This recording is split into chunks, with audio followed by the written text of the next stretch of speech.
They want the best, the brightest of what Israel has to offer, that they might retrain them. They might reteach them and put their spirit, their language, their mindset. They don't want the bums and the thug. They want the best at Israel. Because the enemy needs a team. So he takes Daniel, he takes Shadrach, he takes Meshach, and he takes Abednego, and he's taking them to put them on his team. I feel like I'm going to have to teach. In comes Nebuchadnezzar, who is the king of Babylon. Y'all know Nebuchadnezzar. Nebuchadnezzar is the one that once he has the Israelites in his confines and he is trying to re-educate them, he realizes he cannot re-educate them with words alone, because as a man thinketh, so is he. So Nimrod or Nebuchadnezzar realizes that he must use imagery. So what Nebuchadnezzar does, he has them build a 90-foot golden image of himself. And he realizes that one way you can get to the mind and the emotions of a man is through the music that enters a man. And he says, here's what I want you to do. I want you to put my image in the center of the city. And every time the music plays, I want everything to start bopping to the music. I want everything that is on my team to start swaying to my music, and I want it to bow down and serve my image. I feel like hip-hop has got to come in here somewhere, because it's taking our best and it's taking our brightest people who were set up to be servants of the Most High God. Now we got sons and daughters that every time the music is played, their image transforms, their minds are lost, and they bow down to Snoop and Jay-Z and Ice-T and Ice Cube and 50 and all these images that they're bowing down to. They're literally changing teams.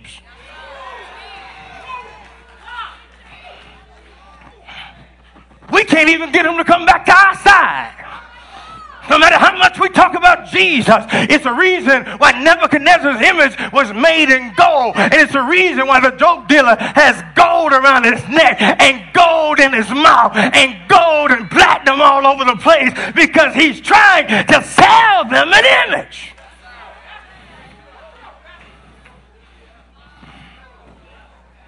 Feel like I'm going to have to teach.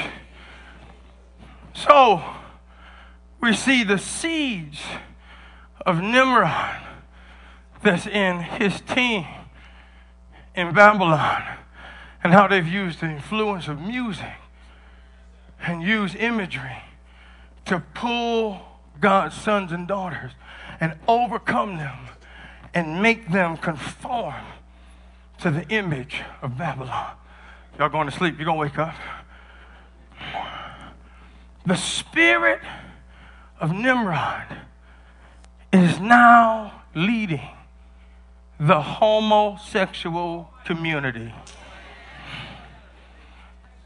And just like Nebuchadnezzar took our best and our brightest and wanted them to bow down and conform to the image, they're trying to take our best, our brightest, because Nimrod does not want to be fruitful, and he does not want to multiply, and he does not want God's seed to inherit the earth. And so he is changing the image of a man and changing the image of a woman. And not only is he doing it, he's taking God's symbolism and God's images and God's stuff and throwing it up in God's face. I feel like I'm going to have to teach.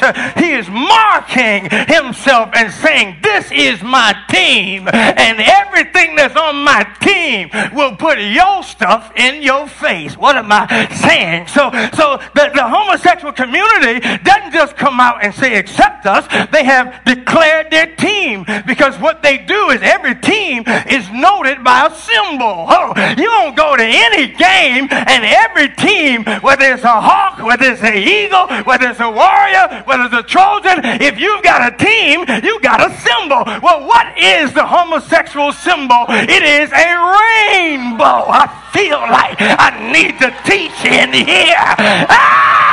What do you mean? You're going to take a rainbow and make that the symbol of your team? I feel like I need to preach in here. You're going to use the rainbow of all the symbols in the earth. You're trying to tell me this ain't demonic, this ain't from hell. Of all the symbols, you picked the rainbow?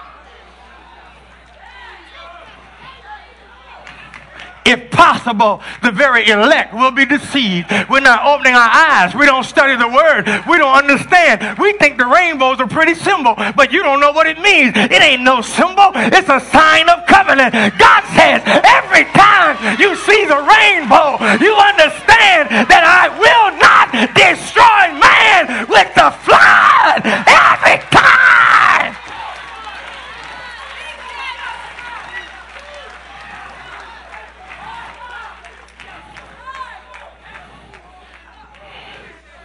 Can I teach you? Are you sure you want to be taught? Every time there is a rainbow and God sees it in the earth, it reminds him that as sinful and wicked as man was, he promised he will not kill them this way again.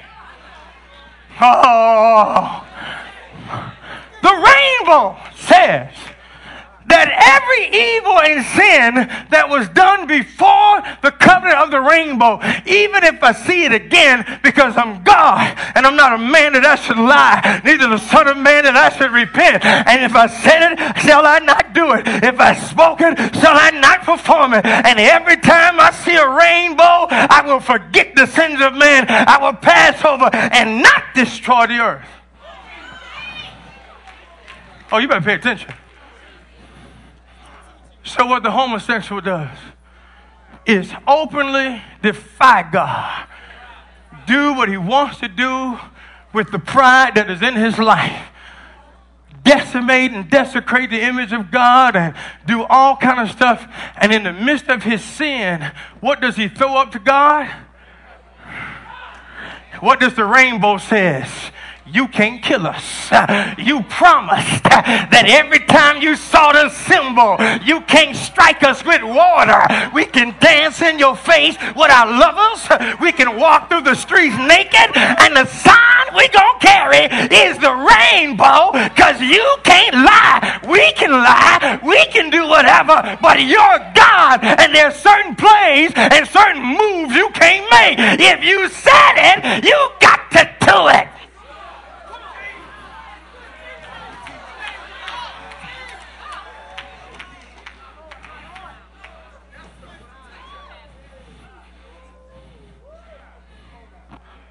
The rainbow. The rainbow. I want that to sink in. The rainbow. You think this thing ain't spiritual? The rainbow. Next symbol. Sit down, sit down. Is if you're going to have a symbol, you got to have a slogan.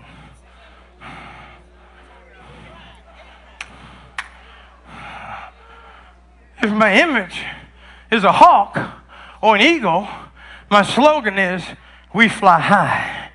I went to Lord Richland. If you're a diamond, we shine. We're not easily broken. Your symbol points to your slogan, which tells me your spirit. So for some who would say that, well, no, you got that wrong. They're looking at the rainbow as a sign of God's covenant. That's not what's in their heart. They're not defying God. Okay, well, your slogan tells your character. If I missed on your symbol, then your slogan can confirm what you intended by your symbol. So if your symbol is the rainbow, why is your slogan pride? Because you understand that God resists the proud. And so not only did you make your symbol the rainbow, you made your slogan pride. Gay pride. We are proud of ourselves. We thumb our nose in your face, and there ain't nothing you can do about it, God.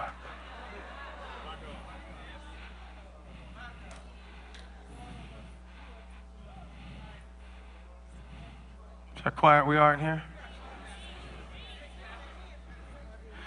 The devil don't have no new tricks. His job is to deceive man to think that evil is good and that good is evil. So he deceives us into thinking that pride is good and obedience is not. He takes the image of God in the rainbow and uses it for his own glory. And then he goes to Romans 1 and he changes the image, go there, of the incorruptible God. Look at this. I feel like I'm by myself in this room. I ain't going to be all day in here.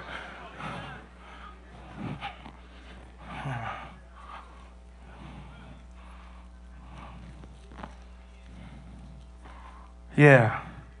And we sitting here telling me, I don't see nothing wrong, and I don't have no problem, and I'm with the president. That's just a little thing. The devil is a liar. There ain't nothing little about taking the covenant of God and throwing it up in his face and doing what you want. You are provoking God by throwing his covenant in his nostrils.